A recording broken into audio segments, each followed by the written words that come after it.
Hello students, आज का हमारा आर्टिकल है ट्वेल्थ फिजिक्स का इलेक्ट्रोस्टैटिक पोटेंशियल। पोटेंशियल जो होता है दो बॉडी के बीच में, हम इसको डिफरेंस की हमेशा बात करते हैं। जब दो बॉडी के बीच में पोटेंशियल डिफरेंस होता है तो उनके बीच में चार्ज फ्लो करता है बच्चों। देखिए, ये बॉडी ए है, इसका पोटेंशियल हमने वी ए से लिखा, वी से लिखते हैं पोटेंशियल को, वी ए से लिखा है। ये बॉडी बी है, इसका पोटेंशियल हमने वी बी से लिखा है।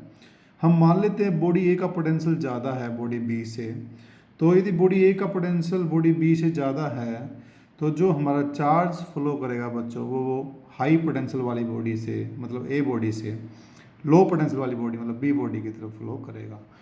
तो जो पोटेंशियल है वो हमें बताता है कि चार्ज फ्लो की डायरेक्शन क्या होगी। चार्ज हमेशा हाई पोटेंशियल वाली बॉडी से लो पोटेंशियल वाली बॉडी की तरफ फ्लो करेगा। ओके,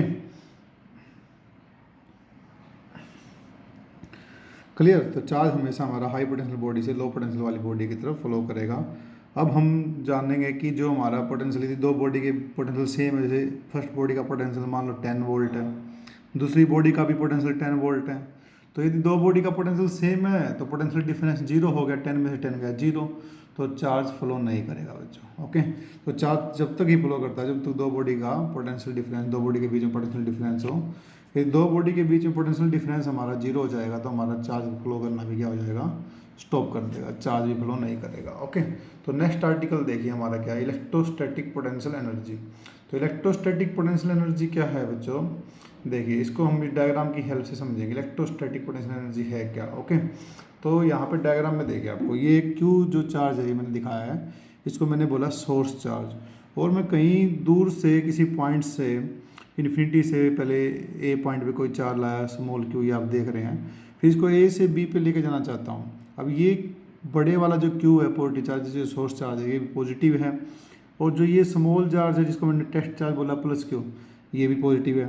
तो ये बड़ा चार्ज इस छोटे चार्ज को सेम पोलरिटी की वजह से रिपेल करेगा, रिपेल करेगा तो इलेक्ट्रिकल फोर्स, ये चार्ज इस तरफ जाएगा, ऊपर की तरफ जाएगा, तो इलेक्ट्रिकल फोर्स जो है हमारा ऊपर की तरफ लगेगा, इसके ऊपर इस तरफ लगेगा। ओके, जैसे कि मैं पेन से दिखा रहा हूँ। ओके, तो अब इस चार्ज को मान लो मैं ए से बी पे लाना चाहता हूँ, और ये वाला बड़ा चार्ज इसको रिपेल कर रहा है, ये इसको दूर भगा रहा है, इसको इस तरफ भगा रहा है, और मैं इसको ए से बी पे लाना चाहता हूँ स्मॉल डिस्टेंस डी आर से।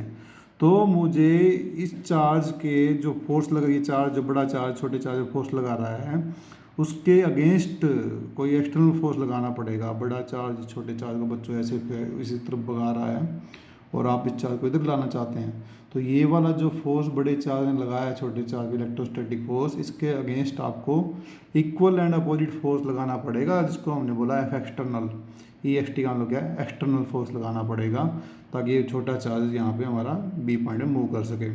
तो उस केस में जो हमारा वर्क डन होगा, क्योंकि हमारा जो फोर्स है जैसे जैसे हम आगे आएंगे जो हमारा चेंज हो रहा है, वेरिएबल फोर्स है, तो वर्क डन जो हमारा होगा ए से बी पे लाने के लिए चार्ज को, उसको हम लिखेंगे work done from A to B. Variable work done हम कैसे निकालते हैं बच्चों, इंटीग्रेशन से।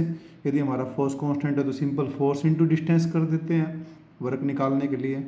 लेकिन यहाँ पे जो हमारा फोर्स है इलेक्ट्रोस्टैटिक फोर्स, यहाँ पे अलग है, यहाँ पे अलग है, यहाँ पे अलग है, चेंज हो रहा है बच्चों। तो इलेक्ट्रिकल फोर्स यदि वेरिएबल है तो वर्क डन निकालने के लिए हम इंटीग्रेशन का प्रयोग करेंगे।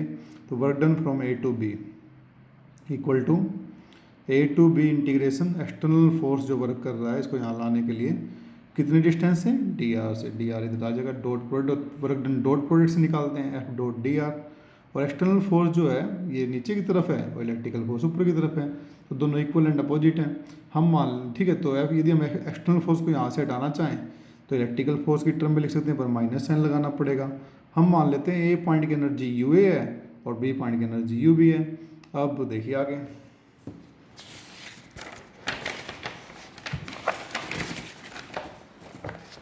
देखिए तो work done from A to B मैंने आपको बताया, जो इलेक्ट्रिकल फोर्स है उसके अगेंस्ट वर्क करना पड़ेगा, और वो वेरिएबल फोर्स है इसलिए वर्क डन में इंटीग्रेशन आएगा A to B F external dot d r, small distance A से बी पे लेके आ रहे थे, डिस्टेंस वहाँ के बीच का डी आर था, तो ये इतना वर्क हमें बच्चों करना पड़ेगा। ओके, और ये वर्क जितना भी हम करेंगे वो चार्ज के अंदर उसकी इलेक्ट्रोस्टैटिक पोटेंशियल एनर्जी के फॉर्म में अपीयर हो जाएगा, स्टोर हो जाएगा। यदि हम इसी वर्क को इलेक्ट्रिकल फोर्स की टर्म में रखें तो मैंने बताया था एक्सटर्नल फोर्स तो ऐसे लगाया था हमने, नीचे की तरफ लगाया था, इलेक्ट्रिकल फोर्स ऊपर की तरफ था, तो दोनों इक्वल एंड अपोजिट थे, तो यहाँ माइनस साइन लगा के इलेक्ट्रिकल फोर्स की टर्म में भी लिख सकते हैं हम। ओके, तो work done equal to minus F E D R. Okay, इस तरह से भी हम इसको लिख सकते हैं। ओके, ये जो वर्क डन है बच्चों, ये उसमें जो है जो चार्ज के अंदर है इलेक्ट्रोस्टैटिक पोटेंशियल एनर्जी की फॉर्म में जो है स्टोर हो जाएगा। तो मान लेते हैं कि ए पॉइंट पे जो एनर्जी है वो हमारी यू ए से लिखते हैं, इलेक्ट्रोस्टैटिक पोटेंशियल एनर्जी को यू ए से लिखते हैं। तो हमने मान लिया बच्चों, देखिए हमने मान लिया कि जो हमारी ए पॉइंट पे एनर्जी है वो हमारी कितनी है, U A. Okay, U A हमारी ए पॉइंट पे एनर्जी थी।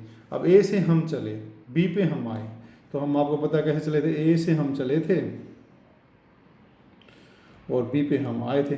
तो ए की एनर्जी और बी की एनर्जी में कितना डिफरेंस होगा, ए से ए पॉइंट की एनर्जी यू ए होगी, चलो हमने इसको लिख दिया।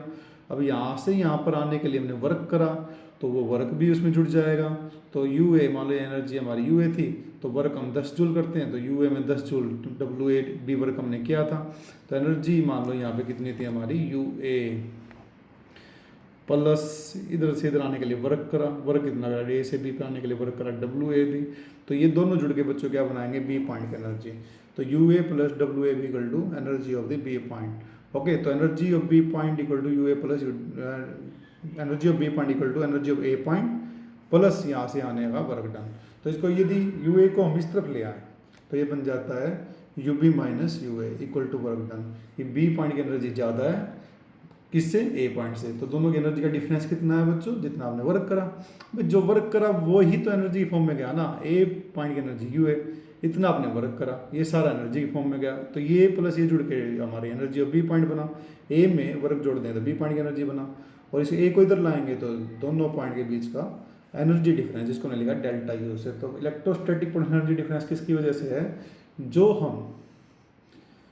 हम वर्क कर रहे हैं किसी भी चार्ज पार्टिकल को एक पॉइंट से दूसरे पॉइंट पर लाने के लिए इलेक्ट्रोस्टैटिक फोर्स के अगेंस्ट, वही हमारा वर्क डन जो है हमारा अपीयर होता है, वही हमारा वर्क डन अपीयर होता है इलेक्ट्रोस्टैटिक एनर्जी की फॉर्म में। Okay, clear. तो ये हमारी है इलेक्ट्रोस्टैटिक एनर्जी, वो किसके इक्वल है, जो भी हम वर्क करते हैं किसी भी टेस्ट चार्ज को एक पॉइंट से दूसरे पॉइंट पे मूव कराने के लिए, उसी को हम बोलते हैं electrostatic energy difference. Okay, thank you.